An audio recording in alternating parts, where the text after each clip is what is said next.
mu farka. Wai ko mun fahimci abin da ke ƙoƙarin faruwa a Najeriya?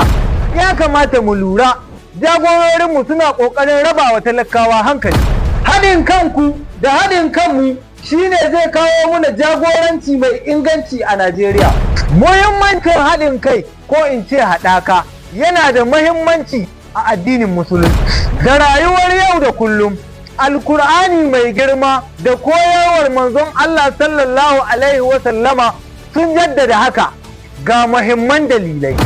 Idan mutane suka haɗa kai suka zama tamkar tsintsiya maɗauri ɗaya, to tabbas za su ƙara samun ƙarfi da ƙwarin gwiwa su fuskanci kowace irin ƙalubale tare. Addinin musulunci yana ƙarfafa haɗin kai da gujewa rarrabuwa, kamar yadda aka gani a ayoyin Alkur'ani da hadisai. Samar da zaman lafiya, haɗin kai ko haɗaka yana rage rikici a cikin al'umma, yana kawo zaman lafiya da kwanciyar hankali a cikin al'umma. Haɗin kai yana haifar da amana, girmamawa da kyakkyawar zamantakewa.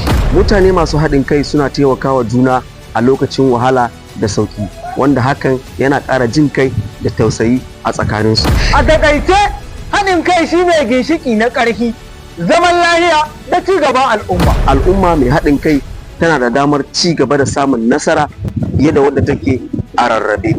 Ni ina nan, wani ya yi haka, wani ya yi nan, wani ya yi can. To ku jagororinmu na arewa, ku ne wakilanmu, kuma ku ne idanunmu, kun sani kun take sani.